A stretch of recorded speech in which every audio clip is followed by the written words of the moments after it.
రైతన్నలందరికీ నమస్కారం. ఈ మధ్య కాలంలో మనం ఫార్మర్ రిజిస్ట్రీ అని, రైతు గుర్తింపు కార్డులని ఇలా చాలా వింటున్నాం. మీ అందరికీ డౌట్ రావచ్చు. అసలు ఏంటి ఇది గుర్తింపు కార్డు? అసలు దేనికి ఉపయోగపడుతుంది? దీనికి ఎలా అప్లై చేయాలి? ఏం ఫామ్ తీసుకెళ్ళాలి? ఇవన్నిటి క్వెషన్స్‌కి ఈరోజు ఈ వీడియోలో మీకు సమాధానం దొరుకుతుంది. మొదటగా అసలేంటి ఈ గుర్తింపు కార్డ్ అనేది ఫస్ట్ తెలుసుకుందాం. సింపుల్గా చెప్పాలి అంటే ఈ గుర్తింపు కార్డు అనేది ప్రతి పౌరునికి ఆధార్ కార్డు ఎలాగైతే ఉంటుందో అలాగే ఈ గుర్తింపు కార్డులో 14 నెంబర్ల గల విశిష్ట సంఖ్యతో అంటే యూనిక్ కోడ్తో ప్రతి రైతు ఇవ్వడం జరుగుతుంది. నెక్స్ట్ క్వశ్చన్, ఈ కార్డు తీసుకోవడం ద్వారా రైతులకి భూమిపైన ఏదైనా ప్రత్యేక హక్కు అనేది ఉంటుందా? లేదు, అలాంటిది ఏదీ లేదు. రైతులకి భూమిపై హక్కు అనేది కేవలం ఎంఆర్ఓ ఆఫీస్ నుండి ఏవైతే రిజిస్ట్రేషన్స్ దాంట్లో ఉంటాయో ఆ రికార్డుల ప్రకారం మాత్రమే రైతులకి భూమిపై హక్కు అనేది ఇప్పటికీ ఉంది.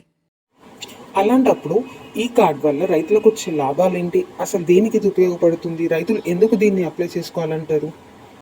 రైతులు ఎందుకు దీన్ని అప్లై చేసుకోవాలి అంటే కేంద్ర ప్రభుత్వానికి సంబంధించిన పథకాలు ఏవైతే ఉన్నాయో వాటి అమలుకి ఫార్మర్ రిజిస్ట్రేషన్ అనుసంధానం చేయడం జరుగుతుంది. అంతేకాకుండా పీఎం కిసాన్ తదుపరి విడత ఏదైతే ఉందో దానికి ఖచ్చితంగా ఫార్మర్ రిజిస్ట్రేషన్ ఉన్న రైతులు తప్పనిసరి అంటూ కేంద్ర ప్రభుత్వం ఆల్రెడీ ఉత్తర్వులు విడుదల చేసింది. కాబట్టి మన రైతులు మోడీ పైసలు అంటారు కదా, అవి పడాలి అంటే ఖచ్చితంగా ఈ ఫార్మర్ రిజిస్ట్రేషన్లో నమోదు అయ్యి ఉండాలి. ఈ రైతు గుర్తింపు కార్డు అనేది ఖచ్చితంగా ఉండి తీరాలి. ఓకే, ఇది కేవలం కేంద్ర ప్రభుత్వ పథకాలకైనా లేకపోతే మన రాష్ట్ర ప్రభుత్వ పథకాలైన రైతు భరోసా, రుణమాఫీ తదితర పథకాలకు కూడా ఇది వర్తిస్తుందా? రాష్ట్ర ప్రభుత్వ పథకాలకి ఈ ఫార్మర్ రిజిస్ట్రీకి ఎలాంటి సంబంధము లేదు. ఓకే, ఇప్పుడు మా రైతులు గుర్తింపు కార్డుని ఎలా పొందొచ్చు? ఎలా అప్లై చేసుకోవాలి? దీనికి ఎవరి దగ్గరికి వెళ్ళాలి దీన్ని అప్లై చేసుకోవాలి అంటే? దీన్ని అప్లై చేసుకోవాలి అంటే రైతులు ఎక్కడికో వెళ్ళాల్సిన అవసరం లేదు. వాళ్ళ విలేజెస్లో రైతు వేదికలు కంపల్సరీ ఉంటాయి. అక్కడ ఏఈఓలు ఉంటారు, వాళ్ళ దగ్గరికి వెళ్ళాలి.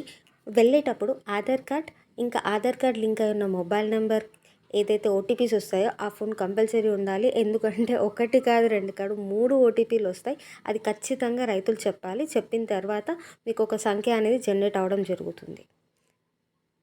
ఆ జనరేట్ అవ్వడంతో మీ రిజిస్ట్రేషన్ ప్రక్రియ అనేది పూర్తవుతుంది.